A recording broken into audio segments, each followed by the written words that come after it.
विदेशी आक्रांताओं से पीड़ित भारतीय समाज पर आज एक गांव में गजब का उत्साह था। भीड़ ही भीड़ आज एक झोपड़ी के बाहर एकत्र हो रही थी। इस भीड़ में काशी के नरेश भी सम्मिलित थे। बात ही कुछ ऐसी थी। कुछ दिनों पहले गांव के कुछ लोग एक पर्व पर संगम में स्नान करने जा रहे थे। सबने जूते बनाने वाले रविदास से भी आग्रह किया कि वह भी गंगा स्नान के लिए चलें। रविदास के पास समय नहीं था तो उन्होंने एक सिक्का लोगों को दे दिया। जब उनकी भेंट गंगा में डाली जा रही थी तो वहां से एक हाथ निकला। उसने उस भेंट को ग्रहण किया और बदले में एक कंगन दे दिया। इसकी जानकारी काशी नरेश को दी गई। काशी नरेश स्वयं कंगन लेकर रविदास के यहाँ दर्शन करने के लिए पहुंचे थे। कुछ लोगों ने रविदास का विरोध करने के लिए कहा था, ऐसा नहीं हो सकता, और अगर ऐसा हुआ है तो गंगा माँ से रविदास इस कंगन का दूसरा जोड़ा भी मांग कर दिखाएं, तब हम इस पर विश्वास करेंगे। आज इसी परीक्षा की घड़ी थी। रविदास जूते बनाते बनाते भजन गाते रहते थे। उन्होंने एक कठौती में साधारण जल डाला और उसे गंगा जल की तरह मानकर प्रणाम किया। सबके आश्चर्य का ठिकाना न रहा जब उस कठौती से एक हाथ बाहर आया और दूसरा कंगन रविदास को सौंप दिया। मजाक उड़ाने वालों के मुंह पर ताले लग गए। रविदास ने सबको समझाया, कर्म से बढ़कर कुछ नहीं है। अपना कर्म करते हुए सच्चे मन से कुछ करोगे या मांगोगे तो मनोकामना अवश्य पूर्ण होगी। तब से यह कहावत चल पड़ी, जब मन चंगा तो कठौती में गंगा। ऐसे थे हमारे संतों में संत, कर्म प्रधान और भक्त शिरोमणि संत रविदास, जो एक महान समाज सुधारक भी थे। कोई इन्हें रविदास कहता है तो कोई रामदास, तो बहुतों के लिए वह रैदास हैं। कहते हैं जहां संत होता है वहां किसी बात का अंत नहीं होता, न बात का, न विचार का, न ही नई सोच का, न कुरीतियों के विरुद्ध शंखनाद का, न आतताई के विरुद्ध अलख जगाने का। जब जब इस देश पर किसी भी प्रकार की विपत्ति आई है तो सबसे पहले संतों ने ही आवाज उठाई। त्रेता युग में जब राक्षसों का जोर बढ़ा तो उनका अंत करने के लिए ऋषि विश्वामित्र प्रभु श्री राम को उनके पिता से मांगकर अपने साथ जंगल ले गए थे और राक्षसों का अंत करवाया था। गुरु रविदास के पिता का नाम संतोख दास और माता का नाम कलसा देवी था।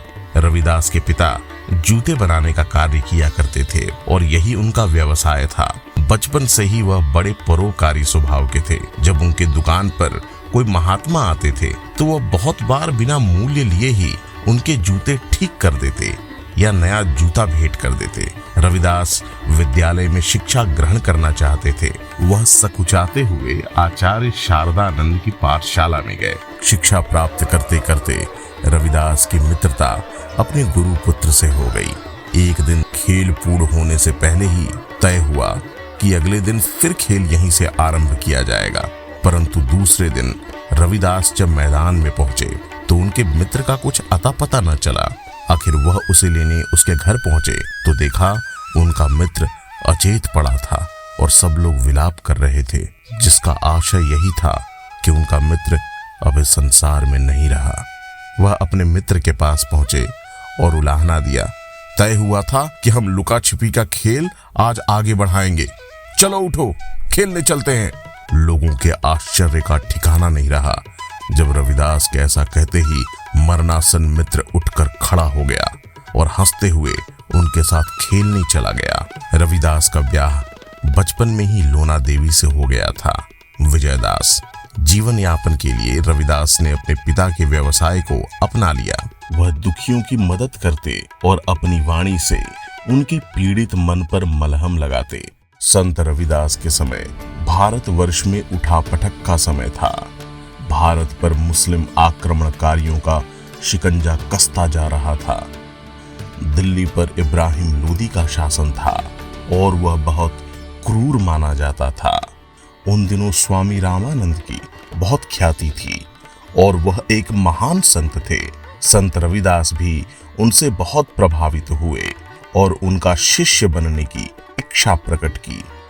रविदास मन ही मन कुछ सकुचा रहे थे, परंतु स्वामी रामानंद ने उन्हें दिलासा दिया कि संत लोग जाति पर विचार नहीं करते, वह तो जात पात से ऊपर उठकर सिर्फ ईश्वर की भक्ति में लीन रहते हैं। स्वामी रामानंद से दीक्षा लेकर रविदास भाव विभोर हो गए। स्वामी रामानंद ने उन्हें प्रभु श्री राम का भजन गाने का सुझाव दिया और इस प्रकार संत रविदास के आराध्य देव प्रभु श्री राम हो गए। उन दिनों सदना पीर नाम एक मुसलमान विद्वान हिंदुओं को बरगलाकर मुसलमान बनाता था। वह बड़े गर्व से रविदास के पास पहुंचा कि रविदास को भी मुसलमान बना लूंगा। उसने रविदास के सामने तर्क से हिंदू धर्म को नीचा दिखाना चाहा, परंतु रविदास के तर्क के सामने वह निरुत्तर हो गया और हिंदू धर्म को श्रेष्ठ मान लिया। विभिन्न धर्म और इष्ट देव के नाम पर समाज में लोग लड़ते रहते थे। उन्हें रविदास ने समझाया, सभी ग्रंथों में एक ही ईश्वर का गुणगान गाया गया है और सभी ईश्वर एक भक्ति के लिए सदाचार का पाठ सिखाते हैं। राजस्थान में महाराणा सांगा का बहुत नाम था। उन्होंने चित्तौड़गढ़ में एक मंदिर बनवाया जिसमें श्री कृष्ण की मूर्ति प्रतिष्ठित करने के लिए संत रविदास को आमंत्रित किया। वहां के कई लोगों ने इसका बहुत विरोध किया और मूर्ति छिपाकर संत को चुनौती दी कि अगर वो इतने ही सिद्ध पुरुष हैं तो मूर्ति को ढूंढकर मंदिर में प्रतिष्ठित कर दें। अगले प्रातःकाल संत रविदास बेसुध होकर भजन गाने लगे। जब भजन खत्म हुआ, लोगों के आश्चर्य का ठिकाना न रहा जब उन्होंने देखा कि वहां श्री कृष्ण की वही मूर्ति प्रतिष्ठित थी। यह चमत्कार देखने के लिए प्रसिद्ध कृष्ण भक्त मीरा भी वहां उपस्थित थीं। धीरे धीरे रविदास की प्रसिद्धि चारों ओर फैलने लगी। रविदास अपने भजनों द्वारा बहुत सरल शब्दों में लोगों को आईना दिखा देते थे। उन्होंने समाज में जातिगत भेदभाव को दूर कर सामाजिक एकता पर बल दिया। कोई भी व्यक्ति सिर्फ अपने कर्म से नीचे होता है, जन्म के हिसाब से कभी नीचे नहीं होता। जनोपयोगी होने के कारण उनके पदों में से करीब 40 पद सिख धर्म के पवित्र धर्म ग्रंथ गुरु ग्रंथ साहिब में भी सम्मिलित किए गए हैं। रविदास के देहावसान के बारे में विभिन्न मत हैं। चित्तौड़ में संत रविदास की छतरी बनी हुई है।